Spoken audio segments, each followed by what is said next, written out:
네, 나우 인터뷰 코너입니다. 북한이 어제 새벽 단거리 탄도미사일을 또다시 발사했다라는 우리 군의 발표가 있었는데요. 오늘 아침 북한 조선중앙통신이 어제 쏘아올린 발사체가 신형 대구경 조종 방사포라고 밝혔습니다. 북한이 밝힌 내용이 사실이라면 우리 군 당국의 발표가 틀렸다고밖에 볼 수 없는 상황이죠. 전문가와 함께 관련 이야기 나눠보도록 하겠습니다. 경남대학교 극동문제연구소 김동엽 교수 전화 연결돼 있습니다. 교수님 안녕하십니까? 예, 안녕하십니까? 예. 이 어제 합동참모본부의 발표를 보면 북한이 단거리 탄도미사일 2발을 발사를 했고 지난 25일에 발사했던 것과 유사한 형태일 가능성이 크다. 이 내용이었는데 오늘 아침 북한 조선중앙통신의 발표 내용을 보면 미사일이 아니다라는 거죠. 예. 이제 북한이 이야기한 것은 자신들이 이번에 발사한 것이 미사일이 아니라 이제 통상적으로 이건 방사포라 이야기하는데요. 네. 이제 우리가 일반적으로 하는 다연장 로켓포라고 해서 동시에 많은 로켓을 발사할 수 있는 장치를 말합니다. 주로 이제 북한 또는 과거 공산국가에서 많이 운영을 하고 있고요. 뭐 우리도 비슷한 것을 갖고 있는데 이걸 이제 다연장 또는 방사포라고 하고 네. 쉽게 설명을 드리면 우리 이제 역사에 보면 신기전이라는 걸 혹시 아시는지 모르겠죠. 여러 가지 화살이 한꺼번에 날아가는 신기전이었는데 예, 그것하고 비슷하다고 생각하시면 되는데요. 그렇게 그러니까 한 차 위에 이 발사관을 다수 많이는 수십 개도 있고요. 또 적게는 6개에서 8개 정도 이런 발사관을 넣어서 동시에 많은 로켓을 발사하는 장치를 말하는 거고요. 네. 북한이 이번에 발사했던 것은 아마 이것을 발사했다고 이야기하면서 이것은 이제 과거에 갖고 있는 것이 아니라 신형이고 이것들이 뭔가 상당히 유도, 그러니까 조정을 할 수 있는 어떤 대구경, 그러니까 대구경이라는 것은 직경이 굵은 거죠. 그래서 이런 것들을 발사했다라고 이야기해서 저희가 이제 예측했던 통상 우리가 이스칸다르형이라고 이야기하는 북한의 네. 신형 단거리 탄도미사일은 아니다라고 이제 본인들이 이제 그렇게 주장을 하고 있습니다. 네, 그러니까 미사일과요 방사포가 그럼 어떤 위력이라든지 그런 부분에서 어떤 차이가 있나요?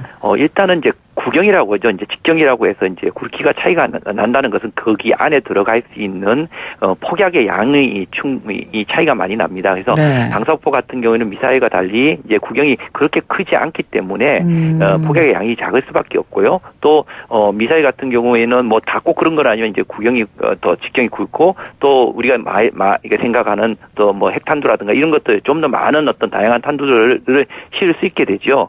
그리고 또 이제 탄도미사일 같은 경우에는 이제 직경도 있지만은 상당 부분 그 엔진의 출력도 강하기 때문에 멀리 더 많은 무거운 어떤 무장을 실어 나갈 수 있다고 한다면 이 방사포는 이제 한꺼번에 많은 이 로켓을 발사할 수 있지만 구경이 그렇게 굵지 않고 또 네. 사거리가 그렇게 길지 않기 때문에 그런 단점은 있습니다. 그런데 최근에 들어서 이제 우리가 어제 우리 합참에서도 단거리 미사일이냐 아니면 이 방사포냐에 대한 혼란이 좀 있는 것 같은데요. 네. 최근에 이번에 발사한 것이 지금 북한이 300mm라고 해서 이 직경이 300mm 정도 되는 것들을 갖고 있고요. 네. 이번에 자신들이 또 대구경이라고 신형이라고 이야기한다고 하면 이거보다 더 직경이 굵어지는, 그러니까 지금 현재 중국이 갖고 있는 400mm의 가능성도 있거든요. 그리고 이제 날아간 거리가 200km 이상 날아갔기 때문에 네. 기존의 어떤 단거리 탄도미사일과 차이가 별로 없어요.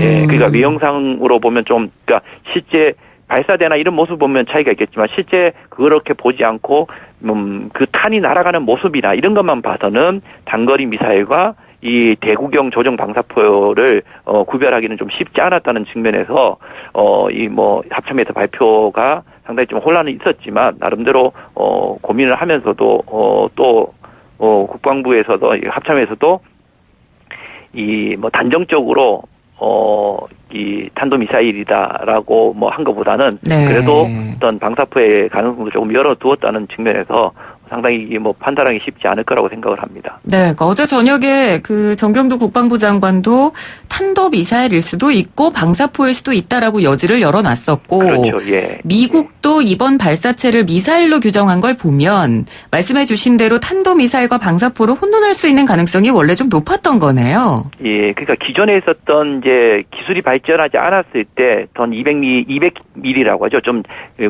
직경이 그렇게 크지 않은 거라든가 사거리가 100km 이하에 있는 방사포 같은 경우에는 미사일과 확실하게 구분이 가능합니다. 그러니까 네. 일반적으로 정확하게 뭐 인공위성으로 발사 장면을 보지 않더라도 날아가는 탄도의 궤적이라든가 아니면 또 거리 정도만 봐도 이게 방사포다 미사일이다라는 것을 조금 구분이 명확하게 할 수 있지만 이 방사포가 거의 미사일에 준한 어떤 직경과 또 발사 거리를 가짐에 따라서 실제 미사일 중에서도 200km 정도 날아가는 미사일들이 많거든요. 아주 그런 측면에서 이번에 날아간 게 250km나 되고 네. 또 고도도 상당 부분 뭐 30km, 40km 올라갔기 때문에 어떤 그 발사의 고도라든가 거리 그리고 패턴만 가지고 방사포냐 유도 미사일이냐 뭐 아니면 탄도 미사일이냐 이게 뭐 규정하기는 상당히 어려웠던 게 아닌가. 그래서 우리도 상당 부분 탄도 미사일의 가능성을 크게 높게 봤지만 방사포의 여지를 열어놓고 있었고요. 네. 또 미국도 상당 부분 탄도 미사일이냐 방사포냐 이런 것들을 혼동할 수밖에 없었지 않았는가라고 생각을 합니다. 네. 뭐 어찌됐건 어제 우리 군 당국이 발표한 내용과 오늘 북한이 발표한 내용이 달랐기 때문에 지금 현재 우리 군 당국도 다시 파악 중이긴 하겠지만요. 교수님께서도 전문가이시기 때문에 둘 중에 어떤 부분이 더 유력하다고 보십니까? 저는 뭐 일단은 뭐 지금 북한이 발표한 것을 일단은 뭐 신뢰를 합니다. 북한이 뭐 트릭을 썼을 수도 있고 거짓말을 쓸 수도 있겠지만 북한이 지금 현재 노동신문 1면에 물론 사진이 지금 나오지 않았다는 측면이 있습니다. 북한이 특이하게 또 이번에 발표를 하고 노동신문에 이거를 게재를 하면서 네. 일단은 제일 윗면에다가 이 기사를 실었는데 통상적으로 사진을 실은 것과 달리 이번에는 사진이 전혀 없습니다. 그래서 사진을 지금 공개하지 않았던 측면에서 약간 의심이 가는 부분이 없지는 않지만 예. 그러더라도 일단 1면에 가장 높은 게 이제 기사를 실었고요. 또 북한에서 최고 존엄이라고 얘기하는 김정은 최고 지도자가 참가하는 어떤 뭐랄까요 군사적인 지도라든가 이런 것들에 것을 거짓말을 한다는 것은 또 사실 있을 수 없거든요. 예를 들면 김정은 위원장이 뭐 예를 들면 이스칸다르 다른 탄도 미사일을 쐈는데 미국이나 우리를 속이기 위해서 이런 다른 미사일 쏜 걸로 보도를 하겠습니다. 이거는 좀 맞지 않죠. 사실 북한의 체제상요. 그렇게 놓고 본다면 네. 북한의 그 보도 내용이 맞다고 봐야 될 것 같아요. 그렇게 본다면 아마 신형 대구경 방사포, 조정 방사포가 맞다고 보고요. 저는 기본적으로 250km 정도 날아간 것이 너무 멀지 않냐, 방사포가 너무 멀지 않느냐라는 측면에서 사람들이 의심을 하지만 네. 이 북한이 지금 만든 기존의 방사포가 중국의 이제 웨이시라고 하는 이제 웨이시 1, 2, 3가 있는데요. 이 웨이시라는 이 방사포를 이제 약간 모방을 한 겁니다. 그래서 역사역에서 만든 건데요. 이것들이 이제 웨이시 1 같은 경우에 300mm인데 웨이시 2, 3 같은 2, 3 버전 같은 경우에 400mm고 이거 같은 경우에는 이제 GPS라든가 조정 기능이 첨가되면서 300km, 400km까지 올라가고 명중률이 대단히 높아지고 있는 거거든요. 네. 이런 것들을 북한이 받아들여서 역사역을 했다고 한다면 네. 이번에 250km 한 것이 뭐 신형 대구경 조정 방사포가 맞을 가능성이 충분히 있다고 봐야 되겠죠. 그러니까 일면에 이 관련 내용을 실었고 그 내용 안에 김정은 국방위원장이라는 언급이 돼 있었고 그리고 이 사거리를 봤을 때도 충분히 개발 기술이 올라갔다는 점을 고려하면 탄도 미사일이기보다는 신형 방사포일 가능성이 높다라고 교수님께서는 지금 보고 계시는 건데요.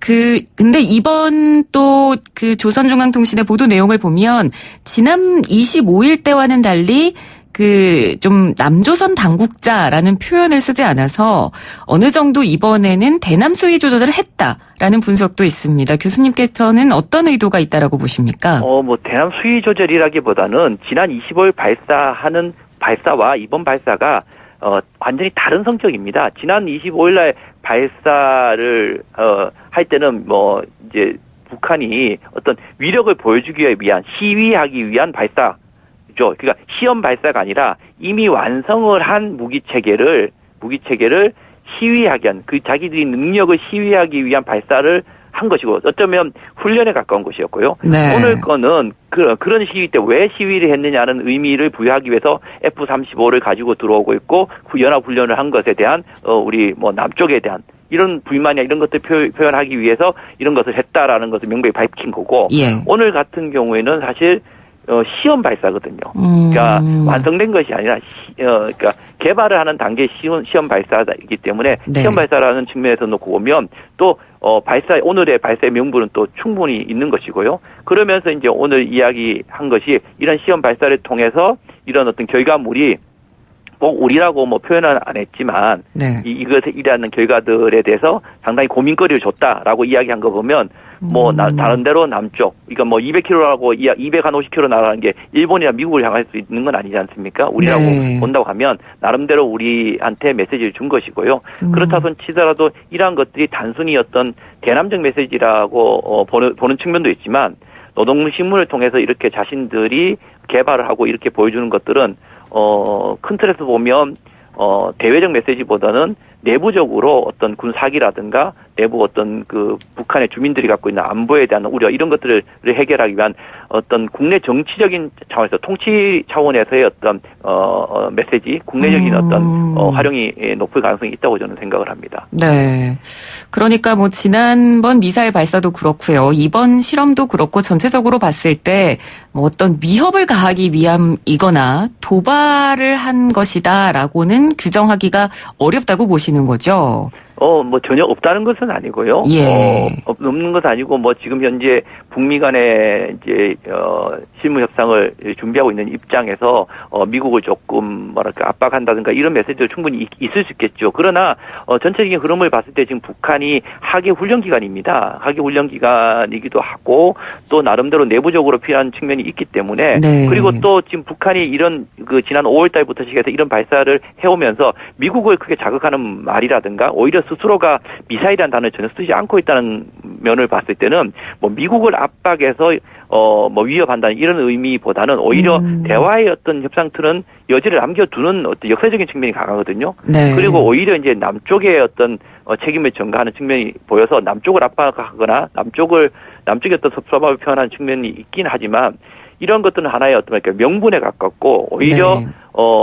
대내적으로 지난 어떤 1년 동안 북미 관계라든가 또 그 남북 관계 때문에 자신들이 챙기지 못했던 어떤 군사적인 훈련이라든가 어떤 대내적으로 갖고 있던 안보 우려 이런 것들을 해소시키기 위한 어떤 정상적인 어떤 지휘 활동, 그러니까 통치 활동을 하고 있다고 봐야 되겠죠. 그래서 예. 어떻게 놓고 보면 대남적인 의도도 충분히 있고 대미적인 의도도 없는 것은 아니지만 북한이 갖고 있는 어떤 대내적인 메시지, 대내적인 어떤 통치 차원에서의 어떤 행위일 수도 있다는 점도 우리가 간과해서는 안 된다고 생각을 합니다. 네.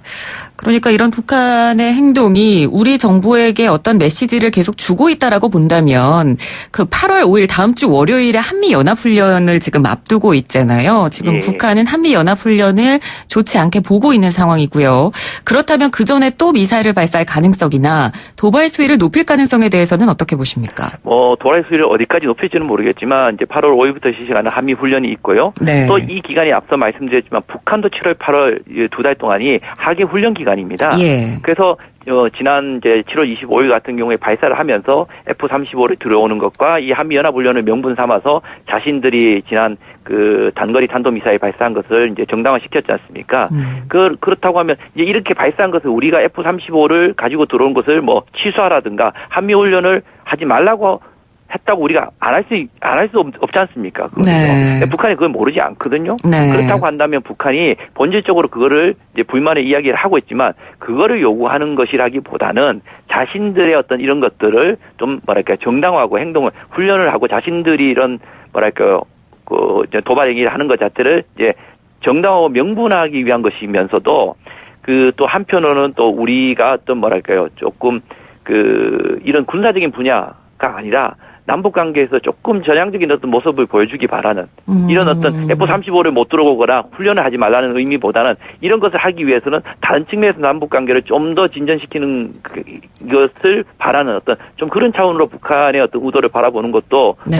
좀 좋지 않을까라고 생각을 합니다. 네. 그런데 또 이번 일을 겪으면서 또 정경두 장관이 이례적으로 좀 적개념이라는 표현까지 쓰면서 또 한 일각에서는 남북 관계가 한동안은 좋았다가 긴장 구도로 다시 돌아가는 거 아니냐 이런 우려의 목소리도 좀 나와서 앞으로 좀 남북 간의 안정적인 관계 유지를 위해서 우리 정부의 어떤 노력이 필요하다고 보십니까? 저는 정경두 장관이 이야기한 것은 그렇게 틀리지 않다고 봅니다. 네. 정경두 장관은 당연히 국방부 장관이 아니겠습니까? 그렇죠. 통일부 장관도 아니고 외교부 장관도 아니고 국방부 장관은 국방부 장관으로서 당연히 그러한 북한의 행동에 대해서 당당하게 도발은 도발이다, 위협은 위협이다라고 이야기하고 그런 말을 충분히 할 수 있다고 보고요. 저는 적절한 발언이라고 생각을 합니다. 그런 차원에서 이 우리 정부가 좀 다양한 걸 가졌으면 좋겠습니다. 하나의 목소리도 중요하지만, 통일부는 통일부대로, 외교부는 외교부대로 어떤 대북 문제에 있어서나, 북핵 문제에 있어서나, 이런 문제에 대해서 자신들의 좀 뚜렷한 목소리를 내는 것이 중요하지, 예를 들면, 청와대의 어떤 하나의 목소리를 갖고, 하나의 원보이스를 나가는 것은 적절치 않다고 저는 생각하거든요. 예. 오히려 다양한 목소리를 내는 것이, 내고, 또, 대국민적으로 좀 더 이렇게 좀 선명한 목소리를 내는 것이 또 메시지를 관리하는 것이 미국이나 북한한테 우리 정부가 갖고 있는 위상이라든가 목소리를 더 높여줄 수 있다고 생각을 하고요. 네. 그런 차원에서 우리가 조금 투명성을 갖고 당당하게 자신의 목소리를 갖고 또 가장 중요한 것은 이제 너무 욕심이라기보다는 할 수 있는 것과 또 하고 싶어 하는 것에 갭을 좀 줄였으면 하는 게 제 개인적인 희망입니다. 좀 너무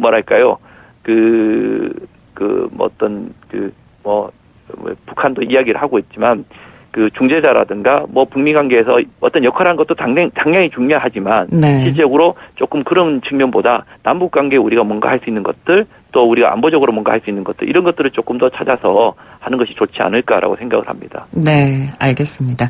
교수님 오늘 말씀 잘 들었습니다. 고맙습니다. 네, 감사합니다. 네, 지금까지 경남대학교 극동문제연구소 김동엽 교수와 함께 이야기 나눴습니다. 1부는 여기서 마치고요. 잠시 뒤 2부 이어갑니다.